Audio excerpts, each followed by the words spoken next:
নমস্কার, আমি প্রসূন আচার্য। আপনারা দেখছেন প্রসূন আচার্য জার্নালিস্ট চ্যানেল। দেখুন, একটা কথা কিন্তু মিলে গেল, যে কথা গত 3 মাস ধরে বারবার বলার চেষ্টা করছিলাম আপনাদের কাছে। চিফ ইলেকশন কমিশনার ভারতের জ্ঞানেশ কুমার, তিনি একেবারে বিজেপির দলদাস হিসেবে কাজ করছেন এবং তিনি এবং তার ইলেকশন কমিশন বিজেপিকে জেতানোর জন্যে ছলে বলে কৌশলে, যেটাকে অমিত শাহর নাকি চাণক্য নীতিতে বলা হয় সাম দাম দণ্ডভেদ, অর্থাৎ যেন তেন প্রকারে বিরোধীদেরকে ডেমোলিশ করো, ভোটার লিস্টে তাদের সাপোর্টারদের নাম কাটো এবং করে এমন একটা ভোটার লিস্ট বানাও যে ভোটার লিস্টে ভোট হওয়া মাত্র বিজেপি জিতবে। এসআইআর যখন প্রক্রিয়া শুরু হয়েছিল তখন থেকে আমি বারবার আপনাদের সামনে কথা তুলে ধরছিলাম এবং মতুয়াদের নাগরিকত্ব থাকলে বা না থাকলে তাদের কি হবে, মুসলিমদের ক্ষেত্রে কি হবে, গরিব মানুষ দলিতদের ক্ষেত্রে কি হবে, করতে করতে আপনারা দেখলেন একেবারে বর্ণ হিন্দু বাঙালিদের ক্ষেত্রেও লজিক্যাল ডিসক্রিপেন্সির নামে কি করা হলো। সামগ্রিকভাবে গোটা বিষয়টা এমন জায়গায় গেল, আপনারা দেখলেন যে মমতা বন্দ্যোপাধ্যায় সরাসরি ইলেকশন কমিশন অফিসে গেলেন এবং সংঘাত হলো। তিনি বেরিয়ে এসে chief election commissioner Gyanesh Kumar, তাকে একেবারে বিজেপির দালাল এবং গ্রেট লায়ার আর বিরাট মিথ্যাবাদী হিসেবে অভিযোগ করলেন। সেই সঙ্গে হাজির করলেন মৃত মানুষদের, দেখানো হয়েছে ইলেকশন কমিশনের যে খসড়া ভোটার তালিকায় তাদেরকে ডেট ডিক্লেয়ার করা হয়েছে, তারা সব জীবিত, তাদেরকে প্যারেড করালেন এবং আজকেও এ ব্যাপারে দিল্লিতে সরগরম থাকবে। উল্টো দিক থেকে ইলেকশন কমিশন তার এটাকে চ্যালেঞ্জ হিসেবে গ্রহণ করে বলেছে যে না, আমরা কোনোভাবেই নথি স্বীকার করবো না। এর আগে আমরা দেখেছিলাম ইলেকশন কমিশনার রাহুল গান্ধীর ক্ষেত্রে যখন ভোট চুরির অভিযোগ করেছিলেন, তদন্ত তো দূরের কথা, বলেছিলেন ক্ষমা চান। যত দিন যাচ্ছে তত উলঙ্গ এবং বেনাকাব হচ্ছেন এই জ্ঞানেশ কুমার এবং তার সঙ্গীরা। কারণ ফ্যাসিস্ট বিজেপি সরকার তার সমস্ত শক্তি সংহত করে অমিত শাহকে দিয়ে এই ইলেকশন কমিশনকে একেবারে করায়ত্ত করেছে। এখন আপনাদের মনে স্বাভাবিকভাবেই সঙ্গতভাবেই প্রশ্ন উঠবে, তাহলে এর পরে কোন জায়গায় যাব? শুধু পশ্চিমবঙ্গ নয়, আপনারা এতদিন ভাবছিলেন যে বাংলায় তৃণমূল নেতৃত্ব চেঁচামেচি করছে বা কখনো কখনো সিপিএম বা কংগ্রেস করছে, কিন্তু অন্য রাজ্যে তো কিছু হচ্ছে না। আসলে বিষয়টা কিন্তু তা নয়। পশ্চিমবঙ্গের অধিকাংশ লোক যারা সোশ্যাল মিডিয়ায় সক্রিয় বা সংবাদ মাধ্যম দেখেন, পশ্চিমবঙ্গের টিভি চ্যানেলগুলো একেবারে কলকাতা সেন্ট্রিক, মানে কি বলবো, খবর করে এবং তাদের ওই 7-8টা খবর সারাদিন ধরে দেখাতে থাকে কতগুলো পলিটিশিয়ান যাদের না আছে বর্তমান, না আছে ভবিষ্যৎ, একেবারে অশিক্ষিত, সব তৃণমূলের দলবদলু হয়ে বিজেপিতে গেছে। তৃণমূলেরও যারা যায় তাদেরও কোনো ঠিক ঠিকানা নেই। সিপিএম এর হয়ে যারা চেঁচায় তারা চায় তৃণমূল জিতুক। এখন সংঘাতটা কোন জায়গায় যাচ্ছে সেইটাই হচ্ছে আমাদের পরিষ্কার উপলব্ধি করতে হবে। কারণ অখিলেশ যাদব তিনি গতকালই একেবারে সোশ্যাল মিডিয়ায় পোস্ট করে বলেছেন যে যেভাবে উত্তরপ্রদেশে ফর্ম 7-এর মাধ্যমে ছাপিয়ে নিয়ে গিয়ে গ্রামে গ্রামে বিলি করে মুসলিমদের বা দলিত ওবিসিদের একটা সেকশনের নাম কাটার জন্যে দেওয়া হচ্ছে, তুলে দেওয়া হচ্ছে বিজেপি কর্মীদের হাতে এবং তারা ফাইল একেবারে তাড়া ফাইল নিয়ে গিয়ে জমা করছে এসআইআর এ বিএলওদের কাছে। এই একই ধরনের কিছুটা অভিযোগ এসছে তামিলনাড়ু থেকে। সেখানে বিজেপি অত সক্রিয় নয়, তা সত্ত্বেও তারা লজিক্যাল ডিসক্রিপেন্সির নামে এমন ভোটারদের বাদ দেওয়ার চেষ্টা করছে যারা বিজেপির নয়। কিন্তু আমাদের মূল আলোচনা, আমরা পশ্চিমবঙ্গের এর ভবিষ্যৎটা কি দাঁড়াবে, ইলেকশন কমিশন মমতার লড়াইটা কোন জায়গায় যাবে এবং তাতে কিভাবে বেনিফিটেড হবে, কোন কোন সিটের নাম কাটার কি চেষ্টা করছে বিজেপি এবং ইলেকশন কমিশন যৌথভাবে, এবং ইলেকশন কমিশনের এই কাজকে সাপোর্ট করার জন্য কাদেরকে নামিয়েছে মিডিয়ায়, সেই নিয়ে আমি বিস্তারিত আলোচনা করব। তার আগে আপনাদের বলি, আপনাদের সহায়তায় আমার এই চ্যানেলটি ক্রমশ গতি পাচ্ছে, মানুষ দেখছেন। আপনারা অবশ্যই করে সাবস্ক্রাইব করবেন, শেয়ার করবেন, লাইক করবেন আর কমেন্ট করবেন, যাতে আমি বুঝতে পারি যে আপনারা অ্যাকচুয়ালি এই এসআইআর প্রক্রিয়া যেটা নিয়ে এখন আলোচনা করছি, কারণ মানুষের অস্তিত্বই যদি বিপন্ন হয়ে যায় তাহলে তার ভাত কাপড়ের সংস্থান, তার বাড়ির সংস্থান কিছুই থাকবে না। আপনারা দেখতে পেয়েছেন যে আসামের মুখ্যমন্ত্রী সরাসরি মিয়া অর্থাৎ বাঙালি মুসলিমদের নাম কিভাবে বাদ দিতে হবে, 5 লক্ষ 4 লক্ষ ধরে দিচ্ছেন, আসামে ভোটার কম, সেখানে 4 লাখ 5 লাখই ব্যবধান হয়, তাদের নাম কেটে দিলে বিরোধী পক্ষ অর্থাৎ কংগ্রেসের বা AUDF এর ভোট বাদ যাবে। একেবারে অর্কেস্ট্রেট হতে করছে এবং সুপ্রিম কোর্ট কোনো রকম প্রতিক্রিয়া নিচ্ছে না। I am sorry to say, এই ক্ষেত্রে আদালত প্রায় চোখ বন্ধ করে রয়েছে। সামান্য ব্যাপারে তারা নাক গলাচ্ছে। তারা ইউজিসিতে কি করে ব্যাকওয়ার্ড এবং দলিতদের যদি অবমাননাকর মন্তব্য করা হয়, কেন্দ্রীয় সরকার যে আইন করছিল সেটাকে স্টে করে দিল। তারা গৃহ পরিচারিকাদের যে মিনিমাম ওয়েজে সেই আইনটাকে বন্ধ করে দিল। দিনের পর দিন হিয়ারিং এ শুনানি হয়ে যাচ্ছে সোনাম ওয়াংডুর, এবং তাকে বলা হচ্ছে নাকি সে লাদাখকে আলাদা করতে চেয়েছিল, দেশদ্রোহী, সুপ্রিম কোর্ট কর্ণপাত করছে না। আপনারা জানেন শারজিল ইমাম বা উমর খালিদের বিচার হচ্ছে না। ঠিক একইভাবে রনা উইলিয়াম থেকে শুরু করে আরো যারা ভীমা কোরেগাঁও কেসে অভিযুক্ত ছিল, স্ট্যানসামি তো মারাই গেলেন, তাদেরও শুনতো না। অর্থাৎ এই মোদিকালে, যে মোদিকাল 2014 থেকে কঙ্গনা রানাওয়াত এবং মোদির সাথে সম্পর্ক খুবই ভালো, তাকে সাংসদ করা হয়েছে, তার মুখনিসৃত যে মোদিকাল যখন ভারত স্বাধীন হয় তখন থেকে ভারতের যে 4টে স্তম্ভ অর্থাৎ তার মধ্যে জুডিশিয়ারি, সেটাতে ইনফিল্ট্রেট হয়ে গেছে RSS এবং অন্যান্যরা, একেবারে তাদের কথাই চলছে। আপনার ইলেকশন কমিশন সেটা করায়ত্ত হয়েছে, তার সাথে পার্লামেন্ট সেটা কিভাবে ম্যানিপুলেট করে ভোট চালাতে হয়, সংসদীয় গণতন্ত্র আপনারা দেখছেন, আর লেজিসলেচার সেটাকেও গেছে, এবং সবচেয়ে বড় কথা ব্যুরোক্রেটিক সেই সিস্টেমটাকেও সম্পূর্ণ ভেঙে দেওয়া হচ্ছে, এটা আপনারা বুঝতে পারছেন। এইবার আমি দিনের পর দিন বলে চলেছি এবং আপনাদের সামনে নানা লোককে এনে হাজির করার বোঝানোর চেষ্টা করছি। প্রথম বুঝতে হবে যে তৃণমূল কংগ্রেস প্রথম থেকে ব্যাপারটা বুঝতে পারেনি, এটা মেনে নিতে হবে। CPM নেতৃত্ব বুঝতে পারেনি, কংগ্রেসও বুঝতে পারেনি, because it was a big, very big একটা কনস্পিরেসি, যেটা 2024 ইলেকশনে যখন 240টা আসনে আটকে গেল, তারপর এই কনস্পিরেসির ব্রেন চাইল্ড হয় একেবারে নাগপুর এবং বিজেপির গুজরাট লবি থেকে, যে এইভাবে যদি আমরা ভোটার তালিকা করি তাহলে আমরা রাজ্যের পর রাজ্য জিতে যাব। যে কারণে মুখ্যমন্ত্রী মমতা বন্দ্যোপাধ্যায় বারবার বলছেন যে এই পদ্ধতি অ্যাপ্লাই করে তারা মহারাষ্ট্র জিতেছে, তারা হরিয়ানা জিতেছে, তারা বিহার জিতেছে, এবং এটা ক্রমশ দিনের আলোর মতো স্পষ্ট হয়ে যাচ্ছে আগামী দিন যে কটা রাজ্যে ইলেকশন সেগুলোও একইভাবে জিতবে। আপনারা গতকাল আরো কয়েকটা দৃশ্য হয়তো দেখেছেন, যদি না দেখেন তাহলে বলি।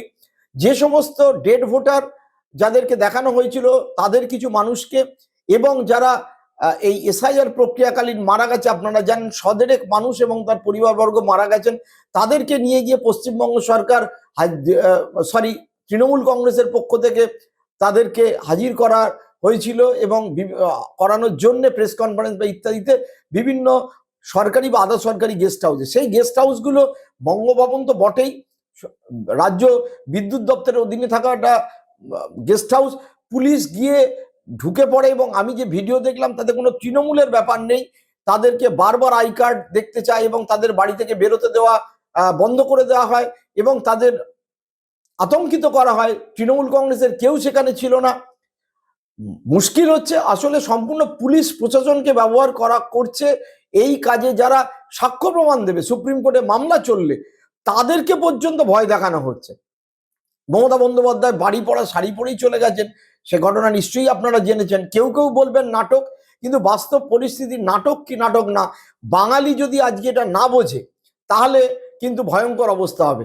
বিজেপি দেখুন বিষয়টা বুঝতে পেরেছি বলেই বিজেপি গোটা রাজ্য জুড়ে, কোথায় বর্ধমান, কোথায় কলকাতা, সর্বত্র, এমনকি তাপস রায়ের মতো যে লোকটাকে আমি 37 বছর ধরে চিনতাম, একরকম ভাবে দেখেছি, তার বাড়িতে যখন ED CBI ঢুকলো, তারপর সে দলবদল করার আগে বলেছিলাম যে সে এটা নিতে পারে না, আমি সোশ্যাল মিডিয়া পোস্ট অবধি করি, কিন্তু সে পর্যন্ত দেখলাম বলছে যে BLOদের দিয়ে নাম কাটানো হচ্ছে, AROদের দিয়ে নামের ভুল ডিকটেট করা হচ্ছে, কাজটা করছে AI।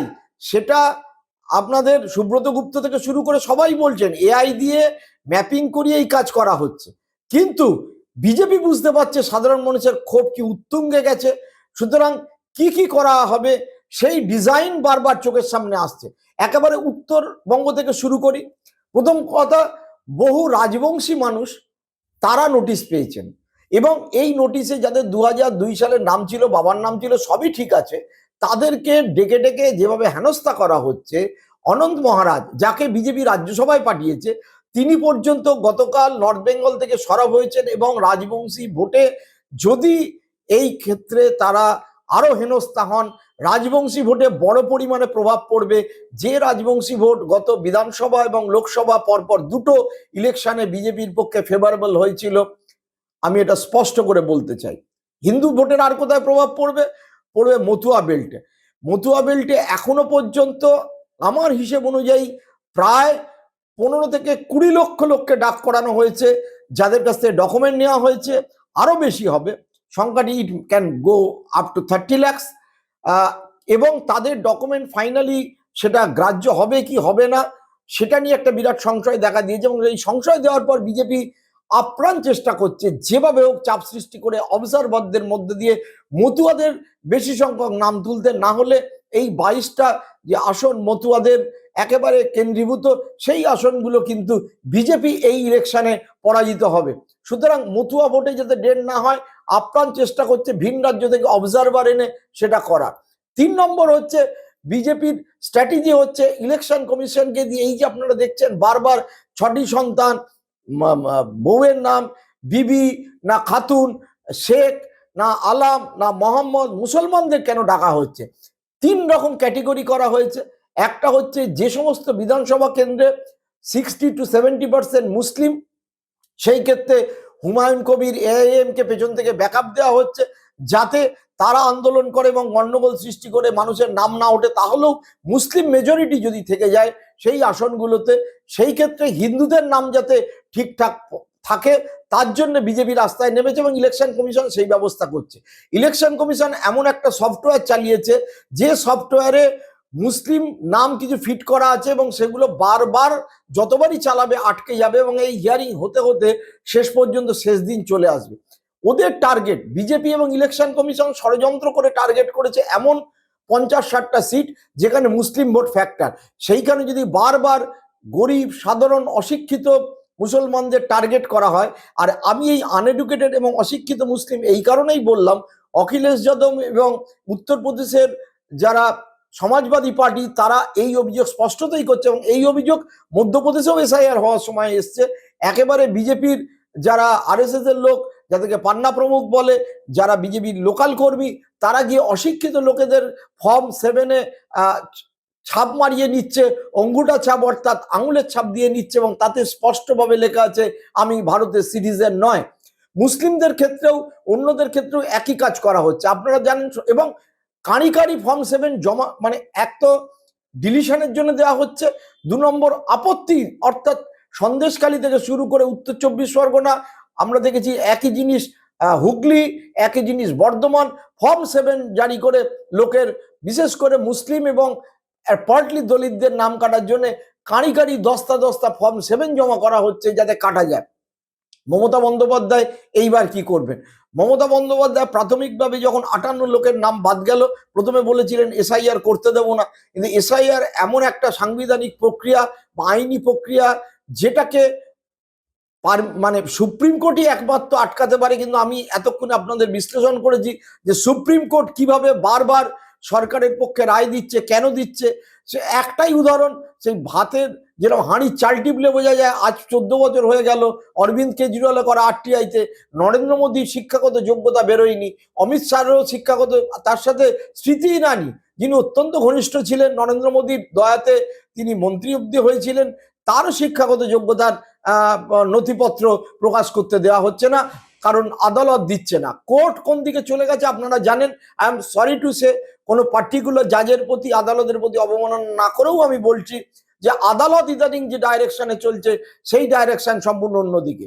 এইবার মামলা সুপ্রিম কোর্টে যাওয়ার পরে যে হিয়ারিং হচ্ছে, যে মামলা ডেরেক ওব্রায়ান এবং দোলা সেন করেছে, সেই মামলা কিন্তু নিষ্পত্তি হতে হতে এই ইলেকশন কমিশনের ফাইনাল ভোটার তালিকা বেরিয়ে যাবে।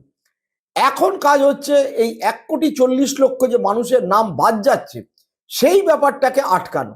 সেই ব্যাপারটাকে আটকানোর জন্য তৃণমূলের লোকাল স্তরের যারা বিএলএ আছে তারা সক্রিয় হয়েছে, কিছু কিছু ক্ষেত্রে পকেটে হয়তো সিপিএমও হয়েছে, কিন্তু সিপিএম এখনো সম্পূর্ণভাবে দ্বিধাগ্রস্ত, এবং সিপিএম এর মধ্যে একটা অদ্ভুত অবস্থা সৃষ্টি হয়েছে। তারা মমতা বিরোধিতা করতে গিয়ে নাম কাটার পক্ষে কিছু লোক বিপক্ষে, কিছু লোক বিজেপির বিপদ বুঝছে, কিছু লোক মনে করছে যেন তেন প্রকারে মমতা সরকারটা যাক। এই বিভ্রান্তিকর সিপিএম কে নিয়ে আমি পরবর্তীকালে একটা এপিসোড করব বলে আমার ইচ্ছে আছে। তৃতীয়ত হচ্ছে, মমতা বন্দ্যোপাধ্যায়ের এখন উদ্দেশ্য হচ্ছে দুটো। এক হচ্ছে সর্বভারতীয় মিডিয়ার কাছে এবং দিল্লির বিভিন্ন নেতৃত্বে যারা রয়েছেন বিভিন্ন দলের, তাদের দৃষ্টি আকর্ষণ করা এবং করে সামগ্রিকভাবে একটা আন্দোলন গড়ে তোলা, যাতে এই এসআইআর প্রক্রিয়া যেভাবে নাম বাদ যাচ্ছে সেটা নিয়ে অন্তত নির্বাচন কমিশনের উপর চাপ সৃষ্টি হয়, এবং লজিক্যাল ডিসক্রিপেন্সির নামে যে 1,40,00,000 লোকের ডাক দেওয়া হচ্ছে, সেই ক্ষেত্রে সামান্য কয়েক লক্ষ বাদ যায়। কিন্তু সেটা শেষ পর্যন্ত কতটা হবে কতটা হবে না এটা নিয়ে কিন্তু কেউ নিশ্চিত না। বিজেপির কি স্ট্র্যাটেজি? বিজেপি অদ্ভুত একটা জিনিস, তারাও রাস্তায় নেমে গেছে, বলছে যে আপলোড করতে গিয়ে বিএলওরা এবং এআরওরা ডিএমরা ইচ্ছাকৃতভাবে মমতা ব্যানার্জির কথা শুনে তারা ভুল করছেন। এটা সম্পূর্ণ সর্বৈব মিথ্যে কথা। এই নিয়ে 12 থেকে 14 বার বিএলও অ্যাপের আলাদা আলাদা নোটিফিকেশন হয়েছে, হোয়াটসঅ্যাপে নির্দেশ দেওয়া হচ্ছিল, সেই নির্দেশ কমলেও এখনো পর্যন্ত জারি আছে। প্রতিদিন রাজ্য থেকে কত লোকের নাম লজিক্যাল ডিসপেন্সারিতে আপলোড হচ্ছে এবং বাদ যাচ্ছে, সেইটা থেকে পার্টিকুলার বিধানসভা কেন্দ্র ধরে ধরে নতুন করে পাঠানো হচ্ছে, যাতে ভোটার তালিকা এমনভাবে করা যায় সেই ভোটার তালিকায় বিজেপির পক্ষে থাকে। আপনারা আমাদের আগের এপিসোডে সুমন সেনগুপ্তের কাছ থেকে শুনেছেন কিভাবে অবাঙালি, বিহারি, হিন্দিভাষী, উত্তরপ্রদেশের লোক, গুজরাটের লোক, তাদেরকে দলে দলে নাম ঢোকানো হচ্ছে এবং কিভাবে ফর্ম 7 জমা করে নাম ডিলিশন করা হচ্ছে।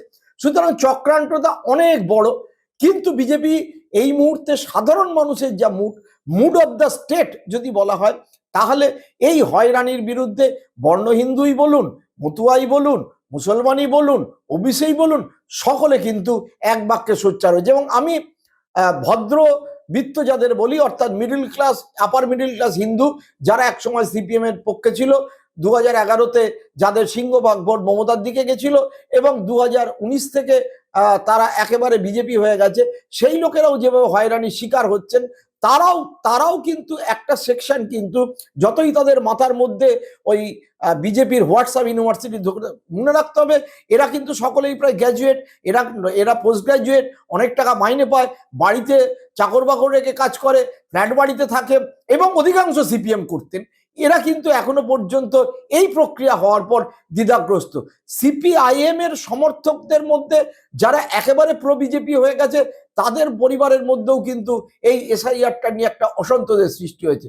শুধু তাই নয়, বিজেপির অভ্যন্তরে বিজেপি আজকে রাস্তায় নামার কারণ এই এসআইআর প্রক্রিয়ায় মানুষের হেনস্থা নিয়ে, মৃত্যু নিয়ে, প্রতিদিন যেভাবে তাদের ডকুমেন্ট আপলোড করতে গিয়ে সমস্যা হচ্ছে এবং শেষ পর্যন্ত তাদের নাম থাকবে কিনা সেটা নিয়ে ভাবতে হচ্ছে, তারা পর্যন্ত এই প্রক্রিয়াকে নিয়ে প্রশ্ন তুলছেন। সেই কারণেই অদ্ভুতভাবে বিজেপি পর্যন্ত রাস্তায় নেমেছে। মানে আমরা এটা ভাবতে পারি না।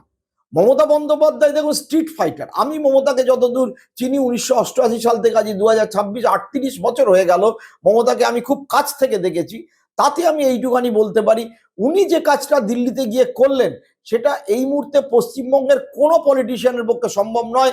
প্রথম গেলেন বঙ্গভবনে, গিয়ে প্রতিরোধ করলেন, পুলিশকে তাড়ালেন, অন্য জায়গা থেকে পুলিশকে হাঁটালেন এবং ফ্রি করে দিলেন যাদেরকে পাবলিকের সামনে দেখাতে চান।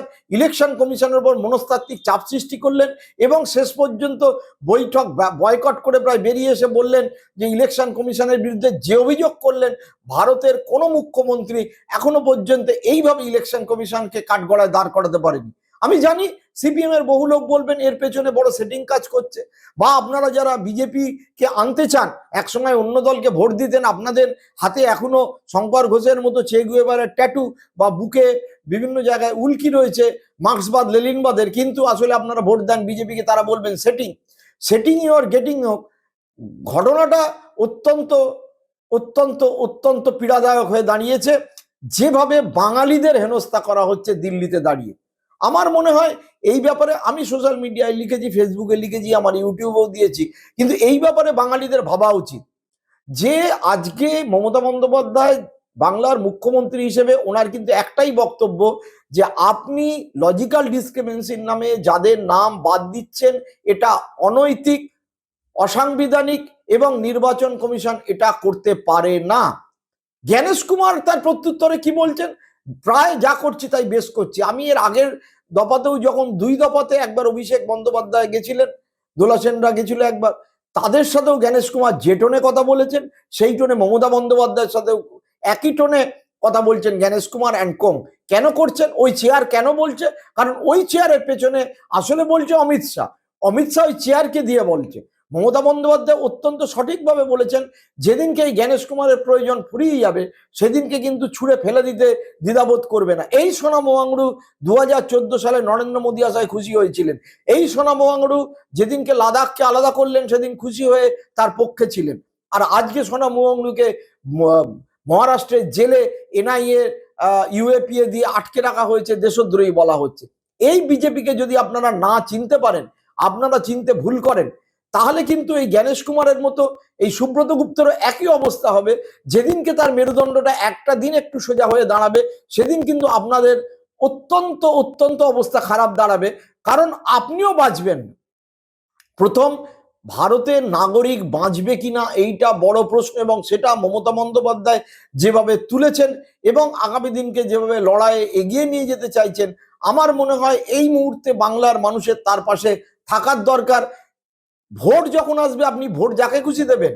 আমার দর্শকদের কাছে আমার বক্তব্য একটাই, আপনি ভোট দিতে পারেন, কিন্তু ইলেকশন কমিশন যেভাবে ভোটার তালিকা ধরে ধরে নাম কাটছে, you have to take some decision, you have to protest on that. আমি আমার প্রতিবাদ এই চ্যানেলের মাধ্যমে সেই কারণেই নথিভুক্ত করতে চাই।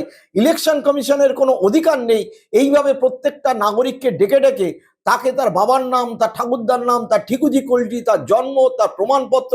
মমতা বন্দ্যোপাধ্যায় অত্যন্ত সঠিক কথা বলেছে, নরেন্দ্র মোদীর কোনো জন্ম সার্টিফিকেট আছে? নরেন্দ্র মোদী তো তার শিক্ষাগত যোগ্যতা সার্টিফিকেট আছে 11 বছর ধরে দেখাতে দিলেন না। এইটাই হচ্ছে ফ্যাসিস্টিক আচরণ। এই ফ্যাসিস্টিক আচরণ যারা বুঝতে পারছেন না, আমার এই ভিডিওটা তারা দয়া করে দুবার করে দেখবেন এবং বোঝার চেষ্টা করবেন। আজকে আপনি ভাবছেন আপনি বেঁচে যাবেন। ওই যে একটা কথা আছে না, পাশের বাড়িতে যখন আগুন লেগেছিল আমি তখন ভেবেছিলাম ওই আমার বাড়িটা বেঁচে যাবে।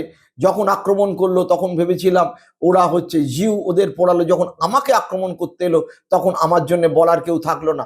আসলে আপনি যদি আজ যে প্রতিবাদ না করেন তাহলে আপনার পক্ষেও বলার জন্য কেউ থাকবে না। আপনাকে দাঁড়িয়ে দাঁড়িয়ে দেখতে হবে এই ফেব্রুয়ারি এন্ডে যখন ভোটার তালিকায় বেরোবে আপনার নাম কিন্তু ভোটার তালিকায় না থাকার সম্ভাবনা যথেষ্ট পরিমাণে রয়েছে।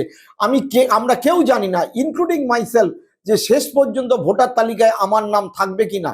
পরিশেষে একটা কথাই বলতে চাই, কি বলা হয়েছিল যে 2002 সালের খসড়া ভোটার তালিকায় যদি আপনার নাম থাকে বা আপনার বাবা মার নাম থাকে, বা যদি বাবা মার নাম না থাকে তাহলে নিকটাত্মীয়র নাম থাকে এবং তার এপিক নাম্বার থাকে, তাহলে আপনার কোনো চিন্তার কারণ নেই। ভেবে দেখুন কি বলেছিল ইলেকশন কমিশন। তারপরে কতবার ইলেকশন কমিশন মানুষকে হয়রানি করেছে, কতবার লজিক্যাল ডিসক্রিমিনেন্সির নামে হেনস্থা করেছে, কত মানুষের মৃত্যু হয়েছে, কতজন বিএলও সুইসাইড করেছেন। শুধু পশ্চিমবঙ্গ নয়, গোটা দেশের এই অবস্থা। আপনারা রাজস্থান থেকে বলে যে মুসলিমদের নাম ডিলিট করার জন্য বিএলও ওপর চাপ সৃষ্টি হয়েছিল, সেই তিনি প্রতিবাদ করেছিলেন একজন সরকারি আধিকারিক, সে ভিডিও ভাইরাল হয়েছিল। গোটা দেশে এই ঘটনা ঘটছে, পশ্চিমবঙ্গ কিন্তু তার ব্যতিক্রম নয়। আপনার পাশের বাড়ি যদি আগুন লাগে এবং দমকলে সে যদি আগুন না নেভায় তাহলে আপনার বাড়িটাও কিন্তু বাঁচবে না। এই কথা বলে আজকের এখানে ভিডিও শেষ করছি। আপনারা ভাবুন, ভাবতে থাকুন এবং প্রতিবাদে সরব হন, আমার এই কাতর অনুরোধ। সকলে ভালো থাকবেন, সুস্থ থাকবেন। নমস্কার।